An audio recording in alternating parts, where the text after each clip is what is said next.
Well, I spent the first part of my day at the George Washington Birthplace National Monument, and I noticed that James Madison's birthplace was only about 20 minutes away, so I figured I'd stop by before heading home. But you'll see, there is no national park here. There's no park at all. We're just really on the side of 301, which is a pretty busy highway. But we do have this beautiful Civil War era church here at least, which I will get back to in a second. But yes, James Madison, the 4th president of the United States, the father of the Constitution, was born right here where the church now stands in March of 1751. Woo! 1751, that is a long ways from now.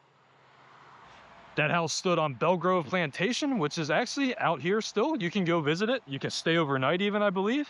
Part of that plantation has been preserved, but the house he was born in, which is near the site of this church here, is long gone. I'll get to a Belgrove fun fact in a second after we check out this sign here. So Emmanuel Church was built in 1859, which is 2 years before the Civil War, and it was spared. It survived the war here in the northern neck of Virginia. So that is a surviving and existing Civil War era church. Now let's go ahead and walk around the property real quick. We'll check out the National Historic Site plaque on the church. But yeah, James Madison, part of the Virginia dynasty. George Washington, Thomas Jefferson, James Madison, and James Monroe, 4 of the first 5 presidents, all from Virginia.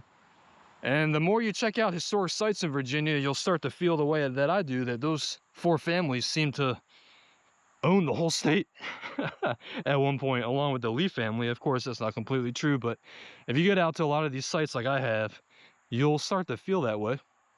And funny enough, if you guys have seen my previous video of mine about James Madison at Cedar Creek, him and Dolly had their honeymoon at the Belgrove Plantation at the Cedar Creek battlefield in the Shenandoah Valley. And today I learned that he was born at another Belgrove Plantation here in the northern neck of Virginia. So honeymoon at Belgrove, born at Belgrove. Go figure. There's your fun fact, your history fun fact of the day. And you can see here the National Register of Historic Places plaque for Emmanuel Church also has a Virginia Historic Landmark plaque. So if James Madison's house, or the house that he was born in, couldn't still exist, I'm glad we still have this beautiful historic Civil War era church to enjoy on the site instead. Hope you guys enjoyed this shorter video today. Again, I figured since I came out, I might as well record something quick. And also, this church is still active. So if you're ever in the northern neck of Virginia, you're in the area, and you want to go enjoy a service on the site where James Madison was born, come on out. I'm sure they'd love to have you. Thanks again for joining me. I hope you guys enjoyed, learned something new about George Washington and James Madison today. And I'll see you guys next time.